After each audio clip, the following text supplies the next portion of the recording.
Mga ka-viewers, meron po tayong tatahiin na patch pocket at ito po ay natutunan ko sa isang brand ng sportswear na kilala rin po natin. Ito po ay ang ilalim nito ay medyo round ng design at ginuhitan ko po dito para po ito po ang magiging tricks natin para po sa magandang pagbilog po ng pocket. At ipapakita ko po ito mamaya pag nananahina po tayo.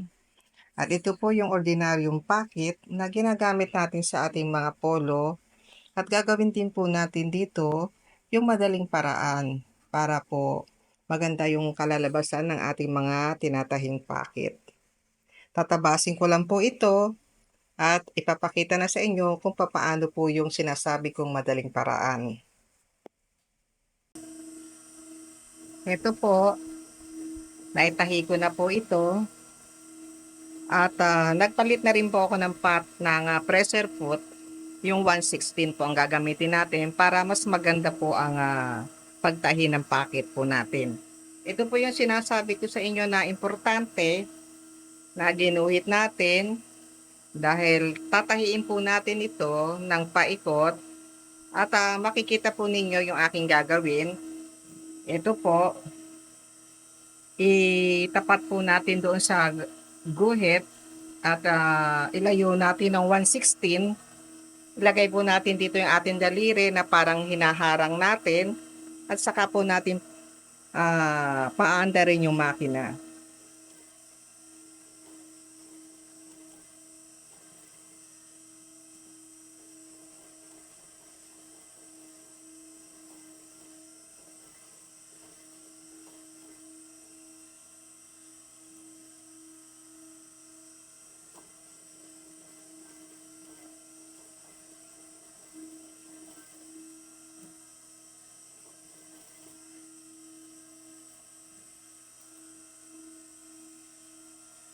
Ayan po, may tahi na po tayo at ito po ay madaling pabilugin.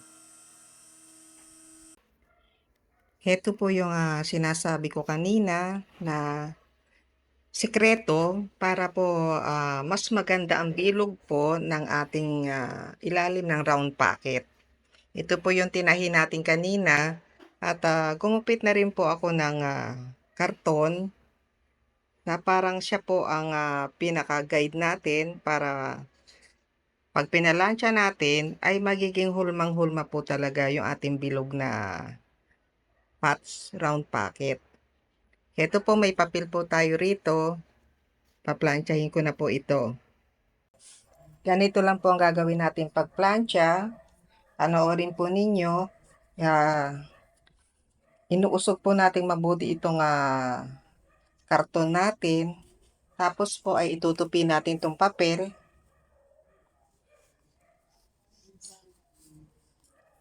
Pagdating po dito, ay unti-unti natin parang piniplits po yung ating papel para po mabilog po natin ng gusto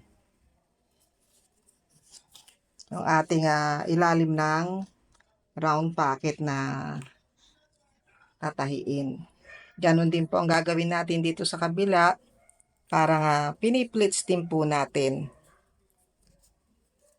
Inaalis natin na magkaroon po siya ng kanto.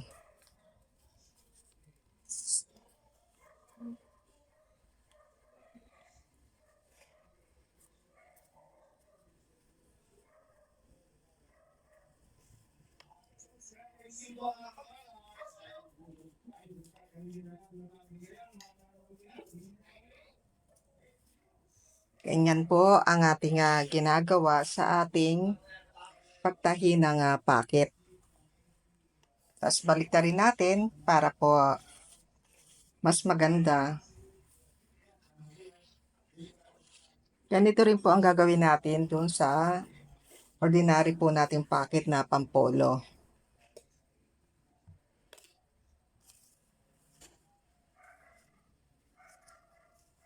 Ganun din po, Itatapat lang po natin na itong karton natin dito sa pinaka gitna. Itutupi natin uli yung papel at saka natin ilalapag yung ating plancha. Ito rin po sa kabila.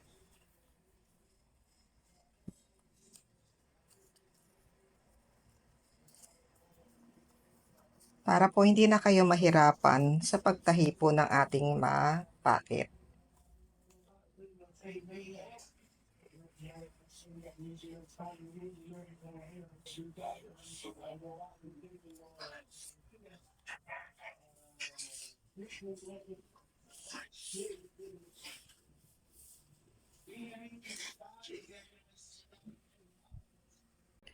Naplansya ko na po ito.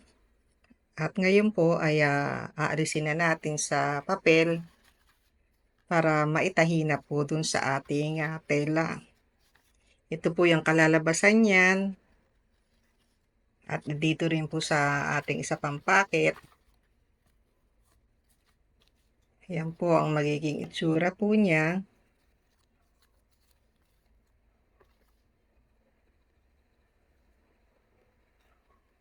Ganyan po. Ngayon po ay itatahi ko na. Ito po, naipin ko na.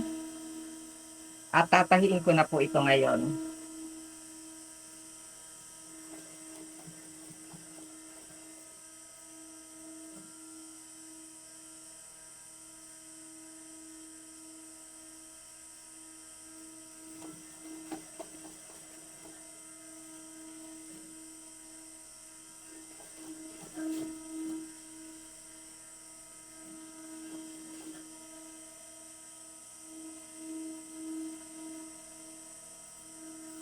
Ito po yung sinasabi ko na mas madali na pong tahiin yung packet natin.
Ganon din po dito sa ating ordinary packet ay tatahiin ko na rin po.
natapos na po natin tahiin ang mga patch pocket na ginawa natin. Sana po ay naibigan ninyo at mapanood din po ninyo ang iba pa po naming video sa aming channel. Maraming salamat po.